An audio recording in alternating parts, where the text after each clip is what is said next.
Good morning, children.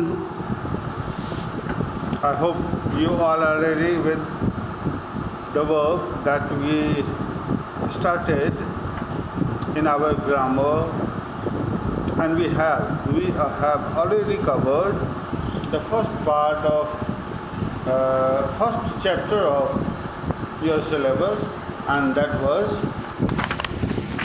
about noun and pronoun. I think so. Yes, noun and pronoun related, especially in on the basis of case. We saw some different words and some new words also. But I hope what I explained that was enough. If you are feeling not so comfortable with the explanation, you can give me the feedback so that I can make the points clear to you all. Today I am going to start a new chapter, that is adjective. As we all know, the word which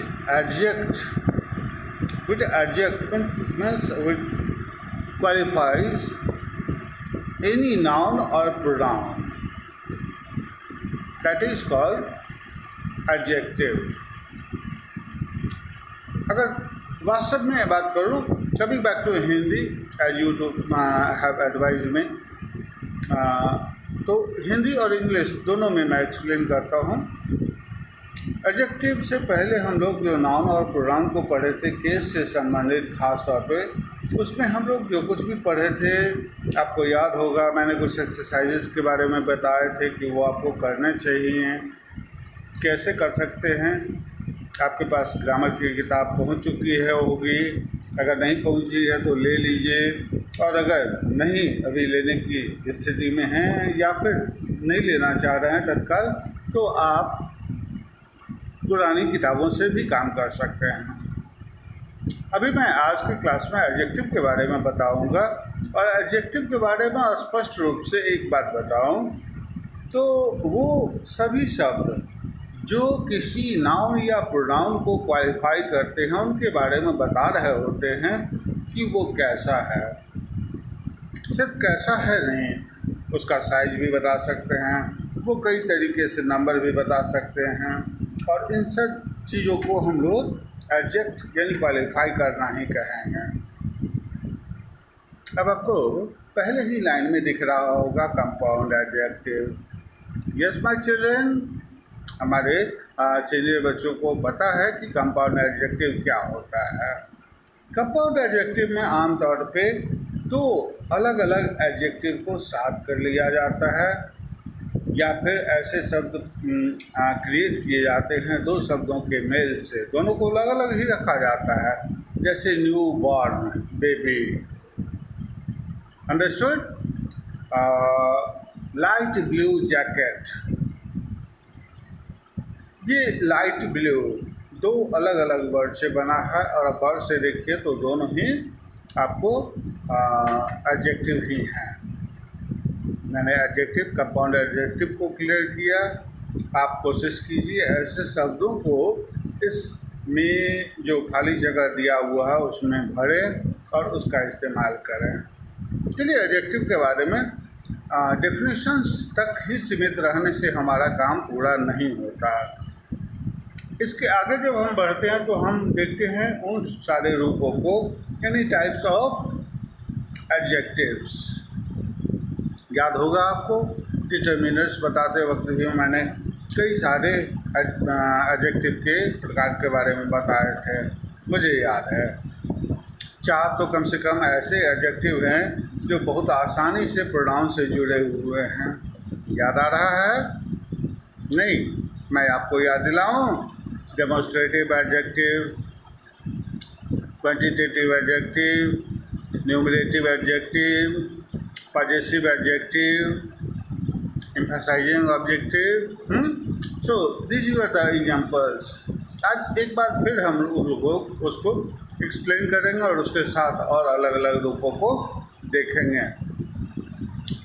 मैं जानता हूँ और ये विश्वास भी कर रहा हूँ कि आप लोगों में से अधिकतर बच्चे एडजेक्टिव को समझ रहे हैं. लेकिन उसके उपयोग को जहाँ तक ध्यान में सेंटेंस में कैसे यूज करें इसके बारे में कन्फ्यूजन रहता है, और उनके डिफरेंट टाइप्स ऑफ एडजेक्टिव्स के बारे में हमें कन्फ्यूजन रहता है।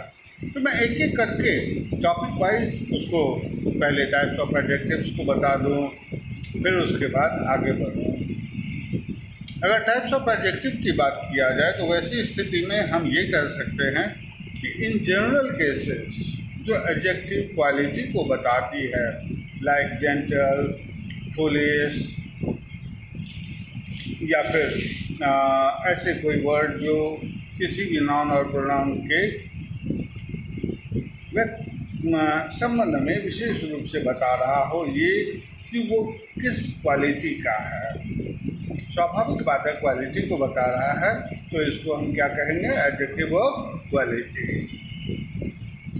ऐसी भी स्थिति आएगी जिसमें आपको एडजेक्टिव ऑफ क्वांटिटी, जिसमें हम दोनों चीज़ों को शामिल कर सकते हैं। अगर नहीं तो आप सेपरेटली ही पढ़िए उसको। क्वांटिटी में हम आमतौर पे किसको रखते हैं, some, much, I have much, what to say, much कोई भी नाउन ऐसा दीजिए जो काउंटेबल हो, मच वाटर। मटेरियल भी दे सकते हैं आप, क्योंकि वो भी काउंटेबल नहीं होता। अगर इसके बारे में शुरू से ध्यानपूर्वक देखा जाए तो एडजेक्टिव ऑफ क्वांटिटी में ऐसे चीज़ों को हम लोग डालते हैं जो हाउ मच से एक्सप्लेन हो जाए। आई एट सम फ्रूट्स, आप कहेंगे फ्रूट्स तो काउंटेबल है सर, और यहाँ सम इंडिकेट कर रहा है कि एक से ज़्यादा फ्रूट्स है। Yes, I agree with you. अगर ऐसी स्थिति आती है तो वो हाउ मेनी को भी क्वालिफाई कर रहे होते हैं, और तब हम उनको एडजेक्टिव ऑफ नंबर में भी रख सकते हैं, और निश्चित रूप से एडजेक्टिव ऑफ नंबर ही कहेंगे उसको।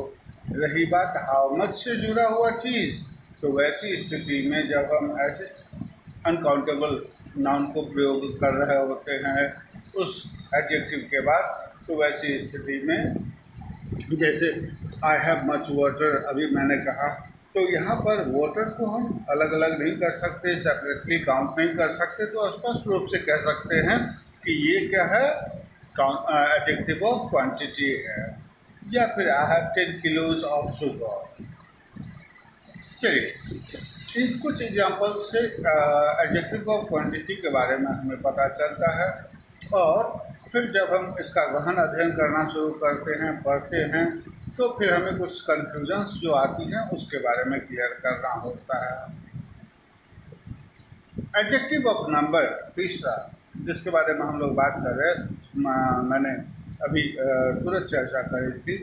एडजेक्टिव ऑफ नंबर में आमतौर पे डेफिनेट और इनडेफिनेट दोनों ही तरह के शामिल कर लेते हैं, ऑर्डिनल और कार्डिनल दोनों ही तरह के शामिल कर लेते हैं। यानी कुल मिला के अलग अलग अगर बांट कर देखें तो कई प्रकार हो जाते हैं, 4 ऑर्डिनल और कार्डिनल, उनके नेचर के आधार पे, और इस आधार पे जिससे नंबर क्लियर हो जाता है वो डेफिनेट हो गया, और इनडेफिनेट जिससे ये नहीं पता चल पा रहा होता है कि कितने नंबर हैं उसके, ऑल, सम जैसे वर्ड्स, फ्यू जैसे वर्ड्स। लेकिन इसको हम लोग अगर सही तरीके से देखें तो ये कह सकते हैं कि for example I am giving you one sentence, the carnival is just 3 days away. मतलब जो कार्निवल यानी बहुत बड़ा फेस्टिवल जो ऑर्गेनाइज होने वाला है या जो होने वाला है वो सिर्फ 3 दिन बचे हैं, 3 दिन दूर हैं। अब गौर से देखिए, यह क्या डेफिनेटली हमको बताने रहे हैं कि वो 3 दिन ही दूर हैं। अगर यहीं पे अगर ये हों अ फ्यू डेज अवे, तो क्या वो क्लियर कर पाएंगे कि कितने दिन हैं, 3 हैं, 4 हैं, 5 हैं? नहीं। अगर नहीं कर पा रहे हैं तो वैसी स्थिति में उसको इंडेफिनेट में रखेंगे। रही बात ऑर्डिनल और कार्डिनल की, तो बच्चों ये मैथमेटिकल टर्म से जुड़ा हुआ है, और आप बहुत बढ़िया से जानते हो कि ऑर्डिनल पोजीशंस को कहते हैं और कार्डिनल नंबर को कहते हैं।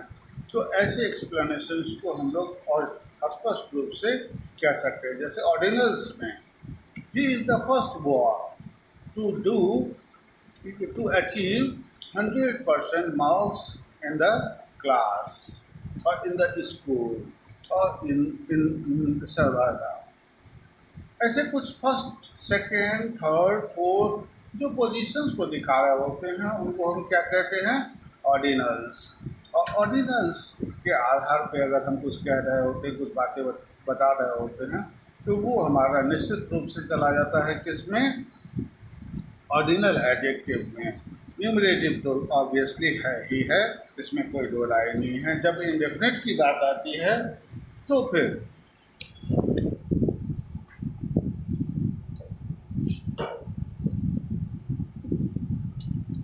जब इंडेफिनिट की बात आती है बच्चों, तो वैसी स्थिति में हम ऐसे शब्द जो अभी तुरंत मैंने करके भी दिखाया, अ फ्यू, सम, ऑल, ये सब एडजेक्टिव लग जाते हैं। My all boys, all students are good. आप बिल्कुल सही हो, अभी सोच रहे होगे ऑल से ये तो पता चल जाता है सर को इतना भी पता नहीं है कि कितने स्टूडेंट्स हैं उनके। ठीक है, मुझे पता है, लेकिन क्या ये सेंटेंस से अगर कोई दूसरे व्यक्ति को अनुमान लगाना हो तो क्या वो बता सकते हैं एग्जैक्ट नंबर? नहीं। तो वैसी स्थिति में हमें ये मानकर चलना चाहिए कि किसी एक व्यक्ति पर ये लागू नहीं हो, सब पे लागू हो। और वैसी स्थिति में इसको हम किस में रखेंगे? Definite numerative adjective. और क्या गौर से देखिएगा, इस तरह के एडजेक्टिव्स जो होते हैं वो हमेशा हमेशा आपको नाउन तुरंत एक्सेप्ट करते हैं, यानी उनके तुरंत बाद। एक और चीज़ जो मैं आपको यहाँ स्पष्ट बता दूँ, नंबर से ही जुड़ा हुआ है डिस्ट्रीब्यूटिव। नंबर को हम अगर डिस्ट्रीब्यूट कर देते हैं, यानी पर्टिकुलराइज करके एक एक का अलग कर देते हैं, जैसे neither child behaved well, neither child behaved well, ये नाइदर वर्ड पर्टिकुलरली यहाँ क्या कर रहा है? हम हर बच्चे को अलग अलग कर दे रहा है। ऑब्वियसली क्योंकि ये सिंगुलर में आ जाता है, तो वैसी स्थिति में हम चाइल्ड को भी सिंगुलर में ही रखेंगे, चिल्ड्रन नहीं वहाँ पर देंगे। और ये बात स्पष्ट हो जाती है कि ये सिंगुलर में है, और वैसी स्थिति में सब्जेक्ट भी हमारा सिंगुलर होना चाहिए। और इसको हम डिस्ट्रीब्यूटिव क्यों कहते हैं? क्योंकि इन्होंने चिल्ड्रेन को अलग अलग दिखाकर चाइल्ड के रूप में बदल दिया, यानी सबको सेपरेट कर दिया। नाइदर, आइदर ऐसे वर्ड्स हैं जो डिस्ट्रीब्यूट कर देते हैं। फिर उसके बाद हम पॉजेसिव एडजेक्टिव्स की तरफ चलते हैं, और पॉजेसिव एडजेक्टिव में हम ये देखते हैं, याद कीजिए, आपको याद आ जाएगा बिल्कुल, जैसे this is their studio, this is my studio, this is your studio, अब दिस इज़ योर स्कूल। अब ये योर जो इंडिकेट कर रहा है वो क्या चीज़ दिखा रहा है? स्टूडियो के बारे में ये बता रहा है कि वो किसका है। माई लगा रहे हैं तो मेरा है, योर लगा रहे हैं तो आपका है। सिर्फ इतना कर देने से सेंटेंस में क्लियर हो जाता है। लेकिन मैं आपको इसके अलावा और भी रूपों के बारे में बताऊं जो हम लोग रिकैप के रूप में देख लें। Demonstrative pronoun, this, that, these, those जो आ रहे थे, उसको अगर हम लोग गौर से देखें, उसके तुरंत बाद नाउन आ रहे थे, तो हम उसको क्या कह रहे थे? Demonstrative adjective. Remember, this, that singular हैं तो उसके बाद सिंगुलर ही आएंगे नाउन, और उसके दीज, दोज प्लुरल हैं तो उसके तुरंत बाद प्लुरल ही आएंगे नाउन। आगे बढ़ते हैं और दूसरे प्रकार के बारे में याद करते हैं, चर्चा करते हैं, तो हम उसको देखते हैं अलग रूपों में। वो है interrogative adjective.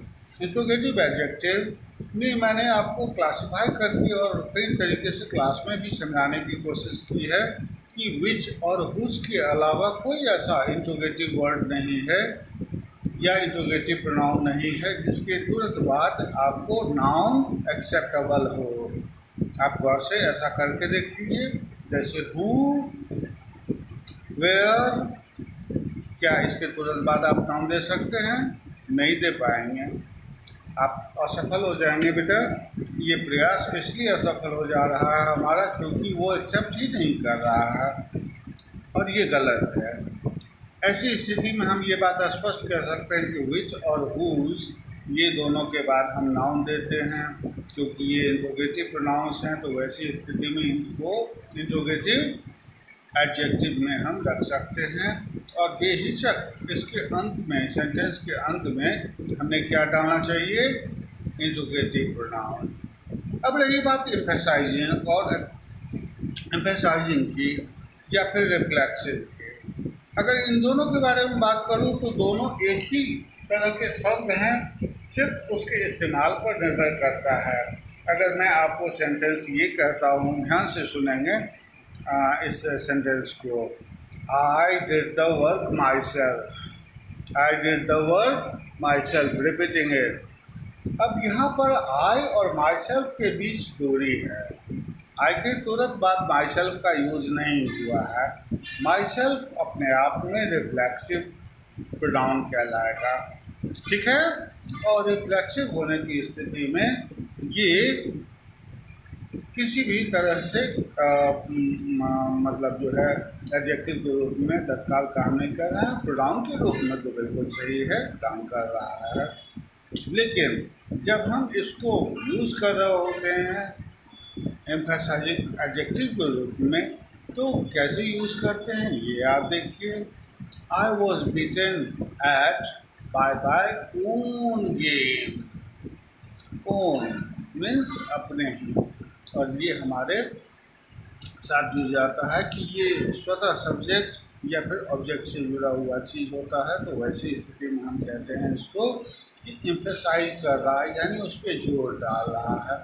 This is the very boat I travel in, यही वो बोट है जिसमें मैंने तैराकी करी या फिर यात्रा करी। इन सब चीज़ों को देखने के बाद आपको एक्सक्लामेटरी भी दिख रहा है। एक्सक्लामेटरी में भी व्हाट और हाउ के अलावा कोई ऐसे वर्ड नहीं है जिसके तुरंत बाद आपको आर्टिकल या फिर एडजेक्टिव वगैरह एक्सेप्ट कर ले, या फिर डिटर्मिनर या फिर आर्टिकल एक्सेप्ट कर ले। तो व्हाट और हाउ ऐसे वर्ड्स हैं जिसके तुरंत जिसको हम यूज़ कर सकते हैं, लेकिन इसमें सावधानी बरतनी होती है। क्या सावधानी बरतनी होती है उसको आप देख लें। पहले व्हाट के बारे में, व्हाट एन आइडिया, व्हाट के तुरंत बाद हमने क्या लिया? एन, एक आर्टिकल और आइडिया को डाल दिया। अब हमारा ये कंप्लीट ऑब्जेक्ट जो है एन आइडिया, वो वास्तव में हमारे व्हाट के तुरंत बाद आ रहा है, इसलिए हम इसको क्या कहेंगे? Exclamatory adjective. अगर इसी के बाद हम लोग देखें तो what a wonderful child he is, और इसके तुरंत बाद हम और तरीके से देखें तो how beautiful she is, how intelligent she is, how careful she is.